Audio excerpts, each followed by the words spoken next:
What's up, boxing world, and welcome to another edition of Fantasy Bout Hour, the channel dedicated to bringing you fantasy matchups on a regular basis.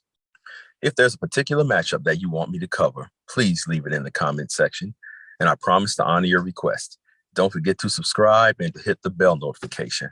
If I've overlooked your request, please send me another one. Send me a reminder. I need those sometimes. So, as you can see in the video, I am covering Sugar Ray Leonard versus Manny Pac-Man Pacquiao, and this request is coming from Terrell C. I thank you, Terrell C, for another great request. This is an interesting matchup. It's one that comes up often.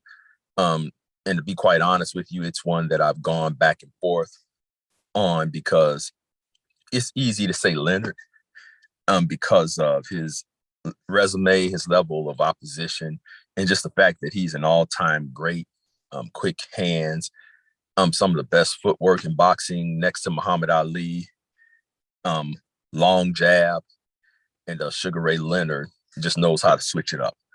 He knows how to be the stalker. He knows how to be the elusive boxer, so on and so forth. So I will say that he has a reach advantage over Manny Pacquiao.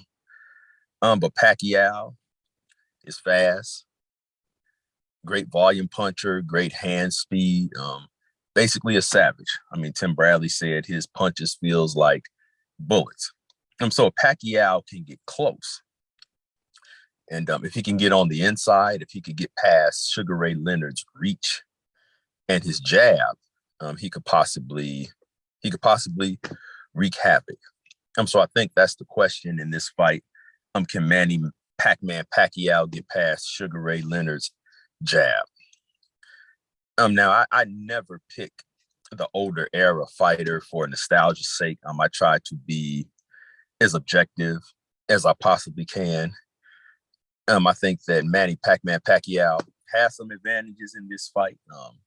Like I said, if he can get on the inside, I think he does have the speed advantage.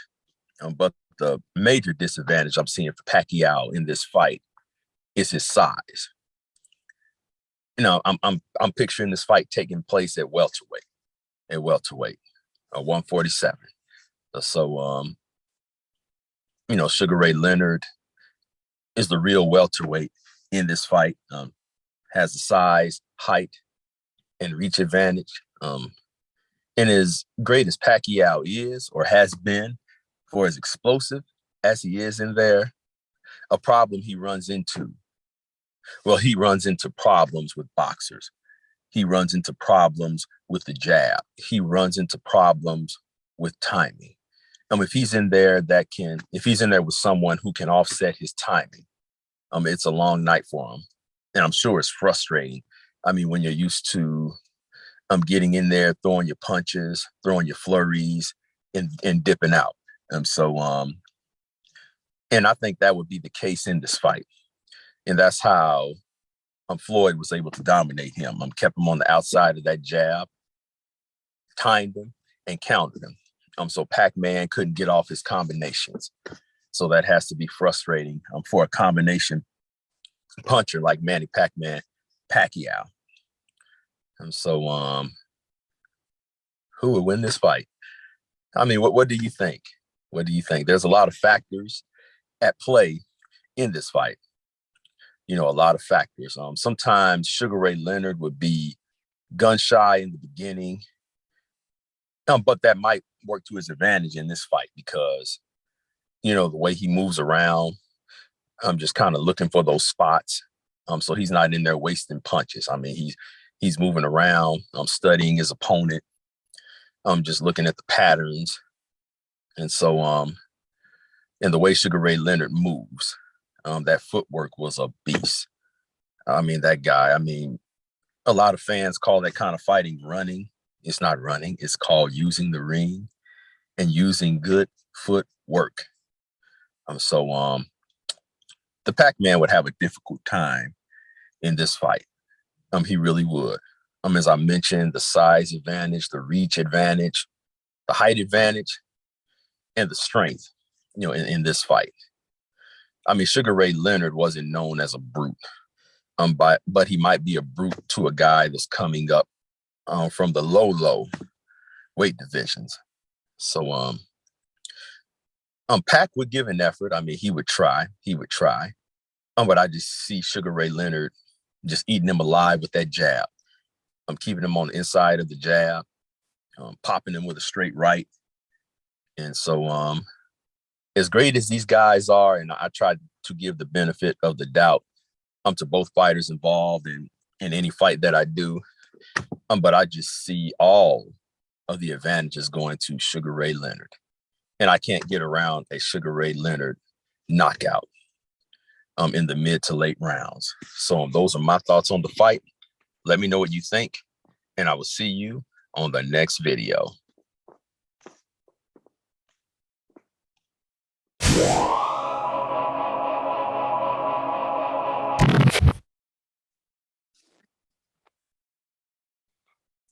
What's up? What's up, boxing world? This is yet another edition of Fantasy Bout Hour, the channel dedicated to bringing you fantasy matchups on a regular basis. If there's a fight that you want me to cover, please leave it in the comment section, and I promise to honor your request. If I've somehow overlooked your request, please send me a reminder. And I really do thank my subscribers and all the people who participate in this channel. Yeah, so I'm very grateful. As you can see, I'm covering Floyd Mayweather Jr. or Floyd Money Mayweather versus Julian Jackson. And so this fight would take place at 154. And so here we go. And by the way, this request is coming from Morgan M. I thank you for this fight request, and I thank you for participating in the channel. Okay, so we'll jump right into it. So what's probably obvious is Floyd Mayweather's size disadvantage in this fight. I mean, he's only fought at 154 twice, and that's for a reason. To tell you the truth, he didn't belong at 154. 154 wasn't his weight, but of course he made up for it in skills, in ability, and his ability to adjust. So I love Floyd's ability to adjust. So we know that Julian Jackson was a hard hitter. He was a heavy hitter. I mean, that guy had dynamite in his fists. But when you're fighting somebody like Floyd, if you don't have a target to hit, I mean, that power is null and void. So let's get to it. So I feel that Floyd Money Mayweather has the best defense in the history of boxing. I mean, he's overcome everything. He's seen everything. He's fought every style. He's always made the adjustments, and he's always come out on top. Plus he's one of the best counter punchers in the history of boxing. I mean, love him or hate him, and we can debate his resume all day long. We can debate whether he cherry picked, as he's often accused of, which I definitely disagree with that. I think his resume, is stacked with great fighters, excuse me, great champions. And so Floyd Money Mayweather, I mean, he's earned his status. He's earned his status as the best ever, TBE, whatever you want to call him. We all have our favorite fighters. We all have our least favorite fighters. But at the end of the day, I believe in giving credit where credit is due. So as far as how he would do against Julian Jackson, I mean, as I said, Julian Jackson had dynamite in his hands. Great power, dangerous fighter. And like Wilder, one punch can change the fight. One punch could end the night. So Floyd would definitely have to be careful. Floyd would definitely have to be on his A game. And Julian Jackson, he's coming for you. He's not going to back off. I mean, he's coming for you, and he's coming for you with power in his hands. So, and in these instances, and of course, a lot of people can accuse me of having a Floyd bias, but I always seem to lean in the direction of the more technically gifted fighter. And in all of Floyd's fights, he's always been the more technically gifted fighter, the technician, a pure boxer. I mean, you have your pure boxers, you have your boxer punchers, which Julian Jackson is, in my opinion. And of course, Floyd being the pure boxer. You have your brawlers, you have your pure pressure fighters, your speed fighters. And this is why I love boxing. I mean, so many styles, so many gifts, abilities, and so many looks. And then so when you put different looks together, you just have to make an assessment just based on the weaknesses, strengths, advantages, disadvantages, so on and so forth. And I'm just being honest when I say I don't see Floyd losing to a lot of guys. I mean, I always say Floyd is married to the sport. I mean, he's dedicated to his craft.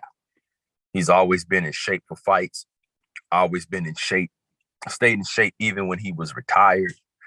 And Floyd was just dedicated to his craft 1000%, which is why he's had the success that he's had. So it has nothing to do with ducking, cherry picking, so on and so forth. And everybody's entitled to their opinions, and I try to respect them. I'm just telling you where I'm coming from. So I mentioned all that to say that Floyd could hang with those older era guys. Floyd, could have been in the Fabulous Four, Fabulous Five. I just think that Floyd could have fought in any era. With that being said, even though 154 wasn't his natural weight, although Julian Jackson, is a dangerous, powerful fighter with one devastating knockout punch, in order for that punch to be effective, guess what? It has to land. It has to land. And I just don't see him landing clean on Floyd. I see Floyd pot-shotting his way to victory. I see Floyd playing it safe in this fight, which he should absolutely, positively play it safe in this fight. I mean, there's no sense in trading with a guy who's bigger than you, who's more powerful than you. You get the picture.